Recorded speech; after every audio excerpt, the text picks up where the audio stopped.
Hello students, welcome to Swapnil Study Circle. Myself प्रणाली ma'am और हम लोग यहाँ पे न्यू लेसन स्टार्ट करने जा रहे हैं. Lesson number 15. Lesson number 15. अब आप बोलेंगे कि मैम अभी तो लेसन नंबर 11 फिनिश हुआ है और अब 15 तो डायरेक्टली जंप कर लिया. नहीं, एक्चुअली अगर आप अपने लेसन के टेक्स्ट बुक के बैक लास्ट पेज में चलते हो तो आपको दिखाई देगा पार्ट 1, पार्ट 2 और पार्ट 2 में जो फर्स्ट लेसन है आफ्टर दिवाली वो है 15th लेसन. ठीक है, तो हम लोग अभी पार्ट 2 को स्टार्ट कर रहे हैं which lesson number 15 which is from biology. Okay, तो बायोलॉजी में अब हमारा जो 15th लेसन है वो है life processes in living organism. Okay, तो जो लिविंग ऑर्गेनिजम्स है, इवन आपको पता है कि living includes human beings, animals and plants. तो अब यहाँ पे लाइफ की वो प्रोसेसेस जो कि पूरे के पूरे लिविंग बीइंग फॉलो करते हैं वो हमें यहाँ पर स्टडी करना है. ओके, तो हमें पता है कि जो सबसे पहला जो लिविंग ऑर्गेनिज्म है जिस पे हम डिपेंड रहते हैं वो है प्लांट्स. ओके, तो अब सबसे पहले हम लोग ये प्लांट्स की क्या लाइफ प्रोसेसेस है वो हम लोग डिटेल में स्टडी करने वाले हैं. ओके, वैसे तो ये लेसन काफ़ी अच्छा और बहुत ही इजी है, मुझे ये बहुत अच्छा लगता है क्योंकि जब आप आगे आगे देखोगे तो सच में हम अपने आसपास अपने सराउंडिंग में ये सारी प्रोसेसेस को देखते हैं बट हमें वो समझ नहीं आता. ओके, बट अब हम बायोलॉजी के स्टूडेंट बन गए हैं तो हमें इसके जो प्रोसेस है वो हमें स्टडी करना होगा और which is very very very interesting. तो चलते हैं पेज नंबर 163 पे और हम देखते हैं कि हमारे आसपास के पड़ोसी लोग क्या अपने लाइफ में प्रोसेस करते हैं जिसकी वजह से वो लोग जिंदा रहते हैं. सो फर्स्ट क्वेश्चन, अब क्वेश्चन से ही स्टार्ट हो रहा है. Can you recall. अब ये कोई भी डिलीटेड टॉपिक नहीं है तो चलते हैं.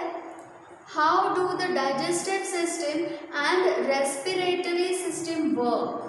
यस, कैसे हमारे डाइजेस्टिव सिस्टम और रेस्पिरेटरी सिस्टम वर्क करती है. तो सबसे पहले डाइजेस्टिव सिस्टम से रिलेट करने वाले कुछ चीज़ों को बारे में हम लोग स्टडी कर लेते हैं. डाइजेस्टिव सिस्टम जो स्टार्ट होता है फ्रॉम द माउथ, तो सबसे पहले चिविंग होता है. फिर चिविंग होने के बाद में जैसे ही वो स्टमक में जाता है तो स्टमक में जो है वो सारी जो कुछ भी हमने खाया है कॉम्प्लेक्स फूड वो क्या करता है उसको डाइजेस्ट करता है with the help of HCl.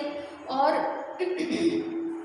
फिर वहाँ से जो है स्मॉल इंटेस्टाइन, लार्ज इंटेस्टाइन, उन सबको जो डाइजेस्टेड फूड हो गया है उन सब में से जो भी मिला है वो एब्जॉर्ब करते हैं और फाइनली उसे जहाँ उससे जो कुछ भी वेस्ट मटेरियल फॉर्म हुआ है वो हम हमारी बॉडी के आउट कर देते हैं. ओके, वैसे respiratory system starts from knows और फिर जैसे ही हम इनहेल करते हैं ऑक्सीजन तो हमारे जो डायफ्रागम होता है वो स्वेलअप हो जाता है, ऑक्सीजन ले लेता है और फिर कंप्लीट ऑक्सीजन एब्जॉर्ब हो के वहीं पे क्या होता है कार्बन डाइऑक्साइड वापस मिल जाता है. कार्बन डाइऑक्साइड वापस उसी ट्रैक से बाहर आ जाता है. तो साथ ही साथ जैसे ही रेस्पिरेटरी सिस्टम वर्क कर रहा है विद लंग्स तो हमें एनर्जी भी मिलती है. अदरवाइज कभी नाक और मुंह बंद करके रखो और जैसे ही आप इनहेलेशन एक्सहेलेशन बंद कर देते हो तो देखो थोड़ी ही देर में आप एकदम लूज हो जाते हो, बिल्कुल वीक हो जाते हो. ओके, तो ये तो हमारी डाइजेस्टिव सिस्टम और रेस्पिरेटरी सिस्टम. बट अब देखते हैं बाकी के लोग क्या करते हैं, बाकी के जो लिविंग है वो कैसे करते हैं. We have studied how digested food and or oxygen inhaled by lungs is transported to every cell of the human body. The farmer also tries to transport the water from the wells or dams through a main canal to every plant.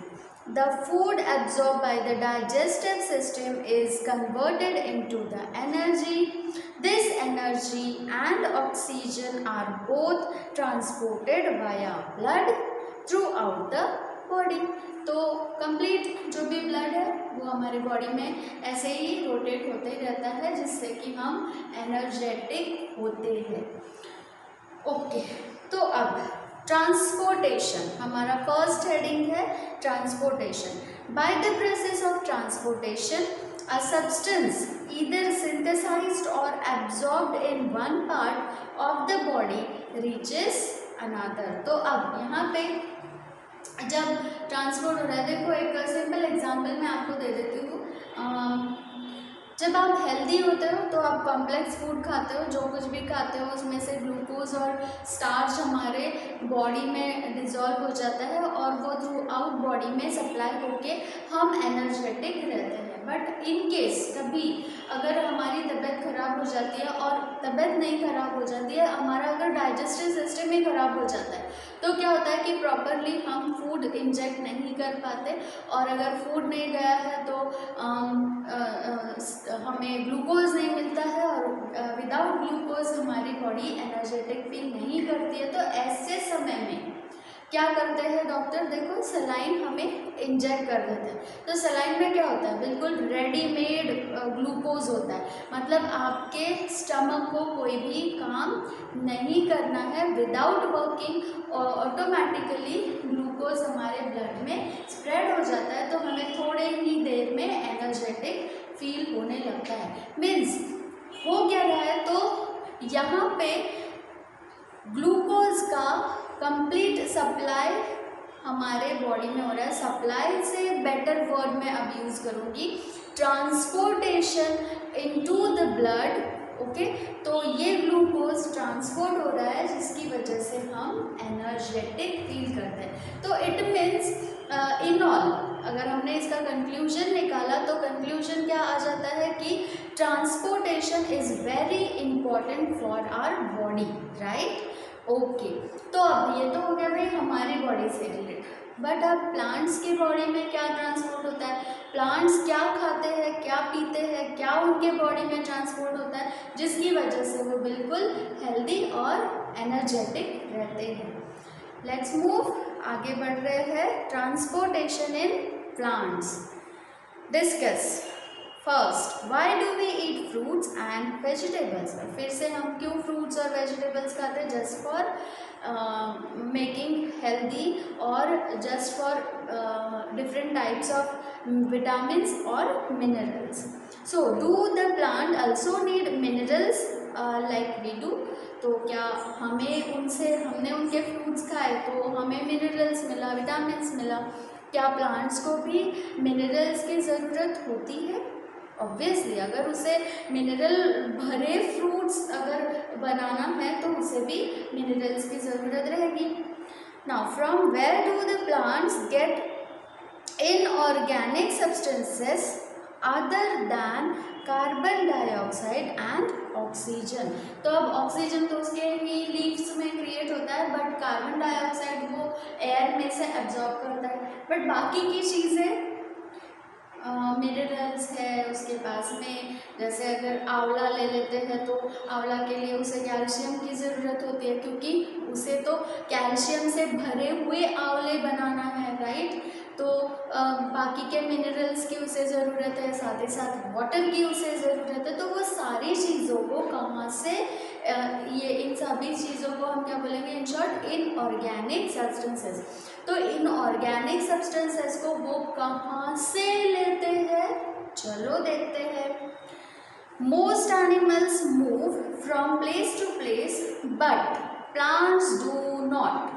घूमते हैं क्या पानी के चक्कर में, अरे हमारे घर में आज नल नहीं आया तो हम आगे वाले गली से लेकर आ जाते हैं, है ना, या फिर हम वाटर टैंक से लेकर आ जाते हैं। ओके, ऐसा होता है। प्लांट्स जाते हैं क्या, हमने पानी नहीं मिला है तो हमने आज अपने बकेट्स उठाई और वही पानी लेकर आ जाते हैं, ऐसा करते हैं प्लांट्स? नहीं, वो स्टेशनरी है, वो मूव नहीं करते। There are many dead cells in the plant body. They need less energy as compare to animals. अब देखो, जब मैंगो सैपलिंग आप लाते हो बिल्कुल छोटा सा, ठीक है, तो उसका जो स्टेम होता है वो ग्रीन होता है ना। बट आफ्टर सम डेज जैसे जैसे वो बड़ा होते जाता है तो उसका जो ग्रीनरी एकदम ग्रीनिश स्टेम होता है वो क्या हो जाता है, थोड़ा सा ब्राउन में कन्वर्ट हो जाता है। जब काफ़ी बड़ा हो जाता है तो उसका स्टेम काफ़ी थिक हो जाता है और थिक होके वो कंप्लीट ब्राउन हो जाता है। इट मीन्स उसके जो जो ब्राउन जो दिख रहा है वो क्या है, वो उसके डेड सेल्स है जो कि वहाँ पर एक लेयर फॉर्म करके उसके स्टेम को, ओरिजिनल स्टेम को वो प्रोटेक्शन प्रोवाइड करते हैं। ओके, बट अब ये डेड सेल ऐसा है कि हमारा अगर डेड सेल है तो कैसा हमारे बॉडी से आउट हो जाता है। ओके, बट यहाँ प्लांट्स उन डेड सेल्स को होल्ड करके रख रहा है। जस्ट क्यों, तो उनके बॉडी में जो डेड सेल्स है वो उनको बहुत ही लेस एनर्जी वहाँ पे लगती है। ओके, तो वो वहाँ पे होल्ड करके रखते हैं जिसकी वजह से स्टेम बिगर बिगर बिगर होते चले जाता है। Now plants need inorganic substances like nitrogen, phosphorus, magnesium, manganese, sodium etcetera. इन सब को आपने केमिस्ट्री में स्टडी किया था, तो इन सब की ज़रूरत प्लांट्स को है। सो क्या है, ये सब एलिमेंट्स जो है ये कहाँ से मिलते हैं, मैंने बताया था कहाँ से मिलते हैं, सॉइल से। Soil is the nearest and richest source of this substances. तो सारी चीज़ें तो सॉइल से ही मिल रही है ना, ह्यूमन बीइंग्स भी सॉइल से ही फाइंड आउट कर रहा है, वहीं पे प्लांट्स भी क्या करते हैं, सॉइल से उनको एब्जॉर्ब करते हैं। So soil is the nearest and richest source. Now, roots of plants absorb these substances from the soil and transport them. There are specific types of tissues to perform this function. तो अब roots क्या करते हैं, इन सभी चीज़ों को, सभी inorganic substances को एब्जॉर्ब कर लेते हैं और फिर वो प्लांट्स को सप्लाई करते हैं। ओके, ट्रांसपोर्ट करते हैं। बट अब सभी के सभी जो रूट्स है वो सभी तो वर्क करते हैं, बट इसमें भी स्पेशल टाइप के वेन्स उसके बॉडी में होते हैं जो ये काम करते हैं। ओके, तो जैसे कि हमारे बॉडी में हमारी जो वेन्स होती है वो क्या करती है, वो करती है ब्लड को कैरी, राइट। वहीं पे हमारा जैसे हमारे बॉडी पार्ट्स, हर एक बॉडी पार्ट्स अपना अपना अलग अलग काम करते हैं, वैसे इनके भी बॉडी में अपना अपना अलग अलग काम करने वाले कुछ पार्ट्स हैं। अब उन्हीं को हमें स्टडी करना है। So there are specific types of tissues to perform this function. The xylem conducts the water whereas the phloem conducts the food। तो अब यहाँ पे ये दो ही पॉइंट मैंने बोर्ड पे लिखे, देखो क्या है, जाइलम कंडक्ट्स वाटर। ओके, अब जाइलम और फ्लोएम ये टिश्यूज है प्लांट्स के बॉडी के। तो फ्लोएम पीएच क्या प्रोनाउंस करते हैं, एफ है ना, पीएच फॉर एफ। तो फ्लोएम क्या करेगा, food, F double O D.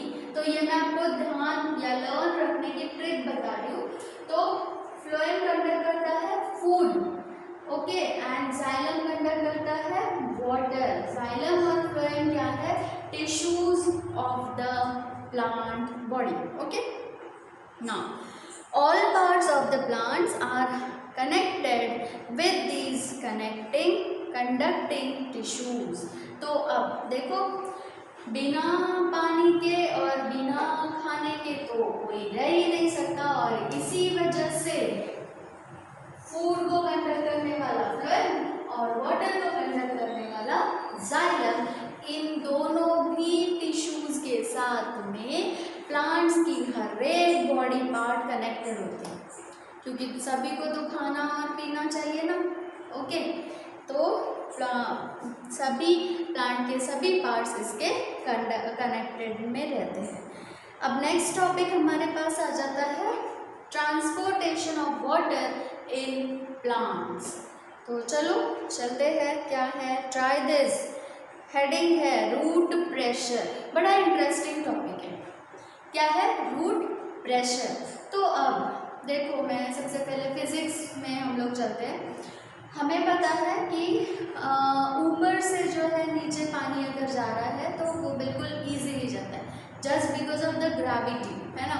तो ग्रेविटी क्या करती है, ऊपर से जो भी चीज़ है वो इजीली नीचे अपने तरफ अट्रैक्ट कर देती है। बट रूट्स क्या कर रहा है? Roots opposite to the gravity work कर रहा है, क्योंकि पानी को नीचे से लेकर आता है और प्लांट के ऊपर तक वो पहुंचा रहा है। हमें पानी नीचे से ऊपर पहुंचाने के लिए मोटर की ज़रूरत होती है ना, मशीन की ज़रूरत होती है। तो इट मीन्स अब यहाँ पे प्लांट्स के पास में तो कोई मोटर नहीं है, तो कुछ तो ऐसी चीज़ है जो opposite to the gravity work कर रही है। अब वही हमको स्टडी करना है कि भाई प्लांट के पास में ऐसा क्या सुपर नेचुरल पावर है जिसकी वजह से वो नीचे से ऊपर means opposite to the gravity water को वो सप्लाई या ट्रांसपोर्ट करता है। चलो देखते हैं क्या करना है। Take a small plant like balsam or tuberose with its root intact. तो आपको दोनों में से कोई, आप कोई भी सैपलिंग ले सकते हो जो छोटा सा है। अब क्या करना है, wash and clean its roots. क्यों? क्योंकि इसमें मिट्टी लगी है। As shown in the figure 15.1, keep it in the water containing a stain like safranin और eosin। तो ये दोनों से मैं आपको पहले फैमिलियर करा देती हूँ। जो सैफ्रेनिन होता है या eosin होता है, ये रेड इन कलर होता है। तो आपको क्या करना है, ये वाटर में या आप डायरेक्ट इन्हीं में मतलब रेड कलर के सॉल्यूशन में आपको वो सैपलिंग डाल देना है, ठीक है। Now observe the stem and the veins of the leaves after 2 to 3 hours। तो अब यहाँ पे आपने रूट्स को क्या कर दिया, कंप्लीट वो छोटे से सैपलिंग को उस eosin में डिप करके रखा है। क्या करेगा रूट का काम क्या है, तो वो जो कुछ भी है उसको एब्जॉर्ब करेगा। अब यहाँ पे जो एब्जॉर्ब हो रहा है वो मटेरियल तो रेड इन कलर है, मीन्स आपका जो सैपलिंग है उसके वेन्स धीरे धीरे क्या होते दिखाई देंगे, आपको रेड कलर के होते दिखाई देंगे, राइट। मीन्स इससे आप क्या समझ रहे हो कि वो रूट्स ने सैफ्रेनिन को क्या कर लिया है, एब्जॉर्ब कर लिया है और वो अपने प्लांट के हर एक पार्ट में उस रेड कलर के सॉल्यूशन को पास कर रहा है, राइट। मीन्स ट्रांसपोर्टेशन वर्क यहाँ पे हो रहा है। बट ये कैसे होगा? पेज नंबर 164 पे चलते हैं। Observe, take a transverse section of the stem of a plant and observe the stain xylem under a compound microscope। तो अब आपको क्या करना है, रूट को ऐसा स्टैंडिंग कट करना है, ठीक है। मतलब आपको उसका ट्रांसवर्स सेक्शन लेना है और उसको माइक्रोस्कोप के नीचे आपको देखना है। अब जैसे ही आप क्या देखोगे, तो डायग्राम आपके पास में है 15.2। चलो इसको मैं एक्सप्लेन कर देती हूँ क्या हो रहा है। ये एक्सप्लेनेशन बड़ा ही इंटरेस्टिंग एक्सप्लेनेशन है। Root cells are in contact with water and mineral in the soil, है ना। तो क्योंकि रूट्स कहाँ है, सॉइल के अंदर है और यहाँ पे सभी चीज़ें जो कुछ भी सॉइल में है, मिनरल्स है, वाटर है, जो भी है वो क्या कर रहा है, कंटिन्यूसली एब्जॉर्ब कर रहा है। तो एब्जॉर्ब करने के लिए वो उनके कॉन्टैक्ट में है। Okay, now water and minerals enter the cells on the root surface due to differences in concentration। तो अब यहाँ पे सबसे पहली बात क्या है, एक दो वर्ड है, differences in concentration। just because of difference in concentration water और जो कुछ भी मिनरल्स है उनको रूट्स एब्जॉर्ब कर पाते हैं। तो अब ये डिफरेंसेस क्या है, कॉन्सेंट्रेशन का डिफरेंसेस क्या है। तो अब मैं यहाँ पे आपके लिए एक्सप्लेन कर रही हूँ। ये है रूट, ओके। अब रूट के अंदर थोड़ी मैं ये एक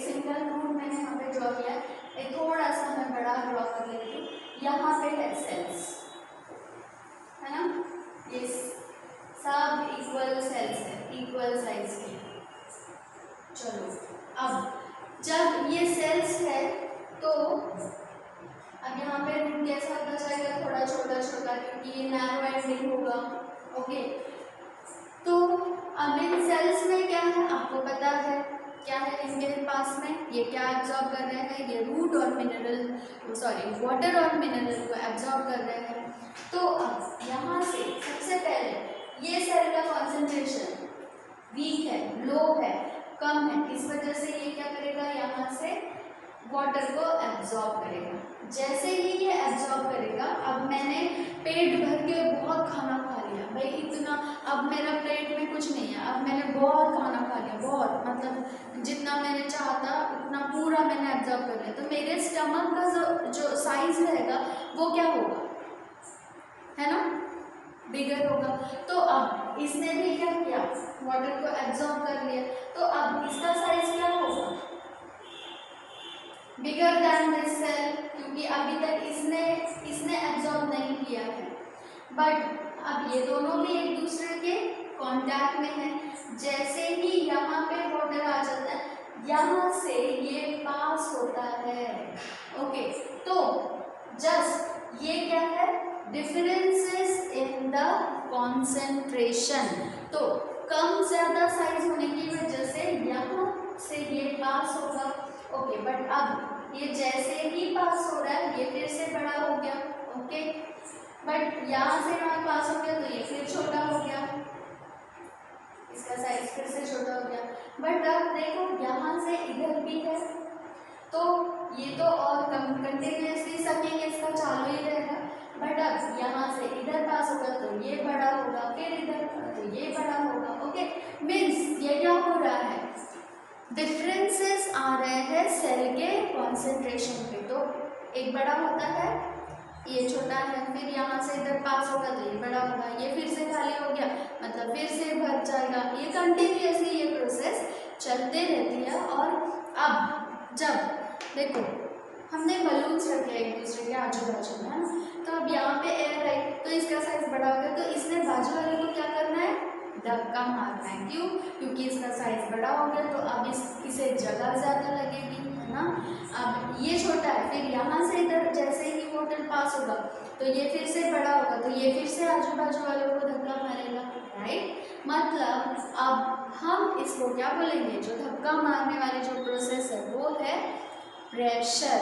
बट ये किसका प्रेशर है, ये है रूट का प्रेशर, क्योंकि रूट के सेल्स एक दूसरे को क्या कर रहे हैं, धक्का मार रहे हैं, जिसकी वजह से वाटर बिल्कुल इजीली नीचे से ऊपर तक धीरे धीरे पास होता चला जाता है। ओके, सो अब चलो रीड करते हैं, होप आपको समझ में आ गया है। So water and mineral enter the cell on the root surface due to differences in concentration. As a result, these cells become turgid. तो turgid means swell up, okay, फूल जाना। तो इसकी वजह से क्या हो जाता है, ये cells turgid हो जाते हैं। Now these turgid cells exert pressure on the adjacent cell. वो क्या करते हैं, बाजू वाले सेल के ऊपर प्रेशर अप्लाई करते हैं। This is called root pressure. So under the effect of this pressure, water and mineral reach the xylem of the roots, and to reduce this difference in concentration, they are continuously pushed forward.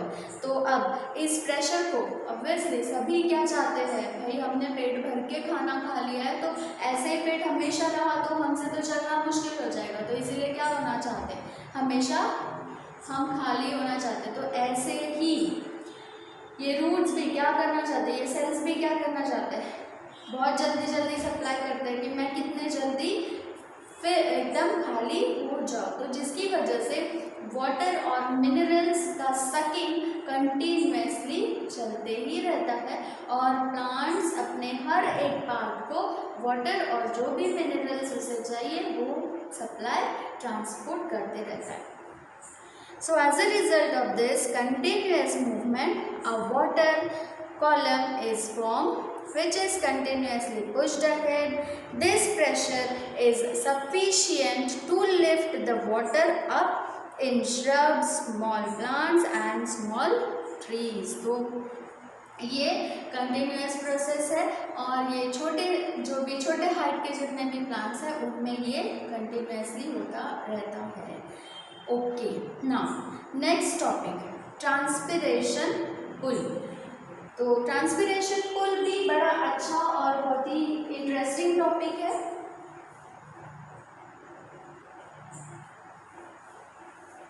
Transpiration pull में क्या होता है? Can you recall? Previously you have performed the activity of observing branch covered in plastic bag. So what did you observe in that activity? तो अब क्या हमने किया था और क्या हमको करना है? तो एक काम करते हैं, इस टॉपिक को हम लोग कल लेते हैं ताकि आपको बेटर वे समझेगा. ओके, तो नेक्स्ट वीडियो में हम लोग ट्रांसपिरेशन पुल को ही स्टार्ट करेंगे. ओके, सो इसे रीड करना है इस टॉपिक को और रूट प्रेशर को जो बनाया हुआ है डायग्राम वो तो नहीं ड्रॉ करना है, बट इसके शॉर्ट नोट्स आपको बना के लर्न करना है. ओके, सो होप आपको समझ में आ गया है. आपको अच्छी से लर्न करना है और डेली आपको स्टडीज़ करते हुए रहना है. ओके, सो बाय बाय.